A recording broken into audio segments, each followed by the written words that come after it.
Hi there everybody, this is David, and Blue Reflection Quartet is coming out on July the 30th, and I got early access to it, and I want to tell you all about it, what games are included, what it's all about, what is this collection. And that's totally worth the sub as you come and you join a party and you level on up with me. Thank you so much for your sub, your like, and your brand new hype. It helps me out a ton. So, coming out July the 30th for the PS5, Nintendo Switch, Switch 2, and PC via Steam. It is digital only. This contains all 4 games in the Blue Reflection series. It contains Blue Reflection 1 and 2, as well as a mobile game and an anime turned into a game. So it's all together in one package. I just kind of want to go over the games, highlight them, and tell you what they're all about.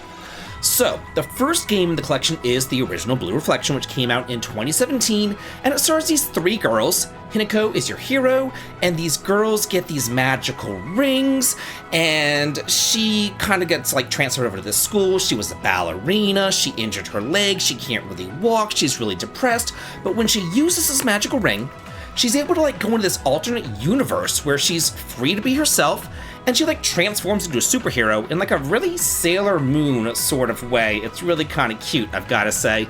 And she joins up with these other 2 girls, Lime and Yuzu, and together they go out to, fight evil by moonlight. Or at least, fight evil emotions, I guess.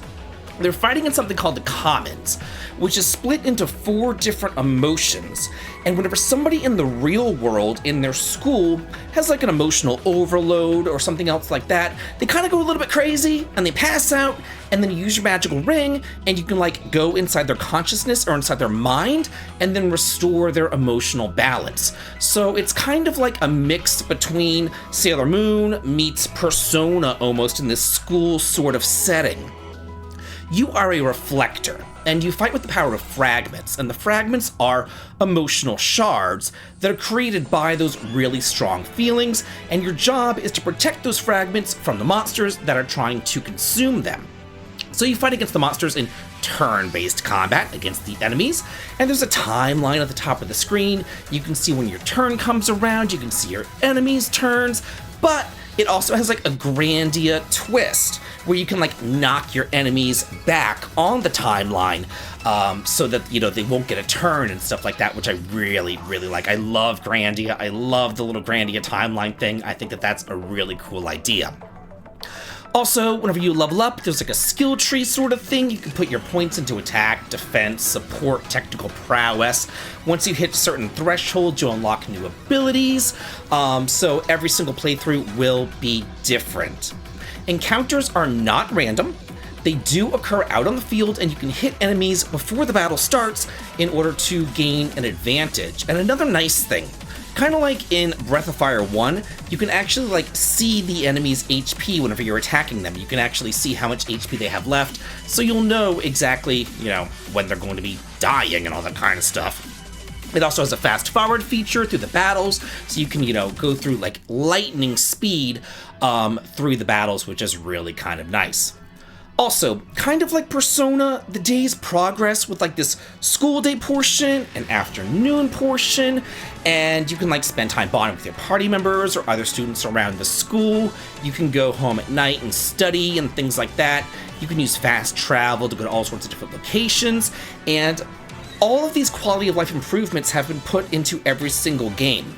So all the fast travel is in all the games, all the fast forwarding through the battling is in all the games. Every single thing uses the same control scheme and the same quality of life features, so it's not like the last game has the best quality of life features and the first game doesn't. They all have those quality of life features, which is really nice. The next game in the collection is Blue Reflection Ray. And this one was originally an anime. And they took that anime, it was just a 1-season anime, and they turned it into a game. It doesn't have a whole lot of gameplay though. Don't expect a whole lot of battling and things like that. It's mostly just kind of talking and getting to know the various characters. This one starts after the events of Blue Reflection, and you kind of go into the Commons and you gather the fragments of their emotions. You're going to be finding memories as well and getting glimpses into people's pasts. And there's a lot of really cute animated cutscenes here. It seems like kind of like a fun way to fill in some of the gaps and to like get to know the characters a little bit more as you fight against the red reflectors who are out to steal the people's emotions. And the story centers around two new girls, the cheerful Hiyori, and then the socially awkward Ruka, and they kind of like learn to work together and all that kind of stuff.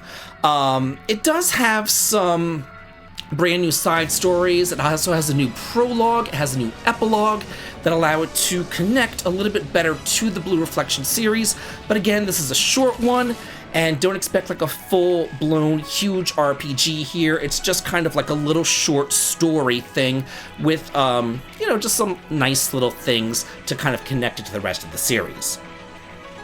Blue Reflection Sun was originally a Japanese-only, free-to-play mobile gacha game, but now they've turned it into a console RPG, no gacha, none of that kind of stuff, kind of like Octopath Zero, or Atelier Reslariana, or Final Fantasy Resonance, that sort of thing, and it's just included in the game.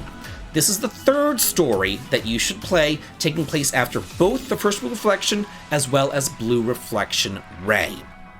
And the story is like, the world's in danger again, but now ash is falling from the sky, and this ash is toxic to humans, and if the ash touches the humans, you turn into monsters that are called Testa, and the Testa go out and they attack all sorts of people. But some people, whenever they are exposed to this ash, they don't become this Testa. They instead become what's known as eroded. And that gives them special powers that doesn't actually completely turn them into monsters, it just gives them, superpowers or whatever. But, oddly enough, you don't actually play as the girls, you play as an eroded boy with his harem of girls. Like the only boy in the entire Blue Reflection universe, you get to play as him. Does he speak? No, he's a silent protagonist. But every single other eroded that you get is a girl. So you go through and you recruit this squad of harems and all that kind of stuff, and then you confront the Cosmic Fan, which is spreading all this ash throughout the world. The boy doesn't actually fight in the battles, or anything else like that, because God forbid we actually see a boy on camera. No, it's all girls. He's just your, squad leader. All the girls do the combat. They've also rebuilt the entire mobile game here using Blue Reflection Second Light's battle system. They added over 24 new character events. The battle system is really a whole lot of fun too. It reminds me of a lot of Atelier Ryza 3, where you kind of using your main character, but you can kind of hit left or hit right in order to attack with your partner characters and stuff. It's actually pretty hectic, but it's a whole lot of fun. And finally, the last game in this collection is Blue Reflection Second Light. This follows a completely different group of girls during summer classes and, all that kind of stuff. Of course, they're stuck in a school because it's Blue Reflection, and that's just what you have to do. And in this mysterious school that's surrounded by all this water, a mysterious place called the Faraway appears. So it's no longer the Commons, you're exploring the Faraway. And basically, you're trying to uncover people's lost memories instead of lost emotions, while also trying to find a way back home and trying to figure out why you're here and why you're trapped. So the combat here works the same way as it did in the mobile game that I just talked about.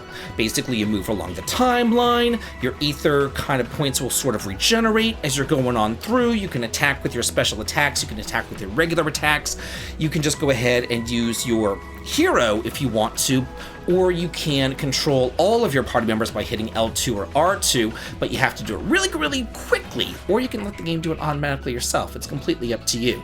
But again, it is hectic and it is a whole lot of fun.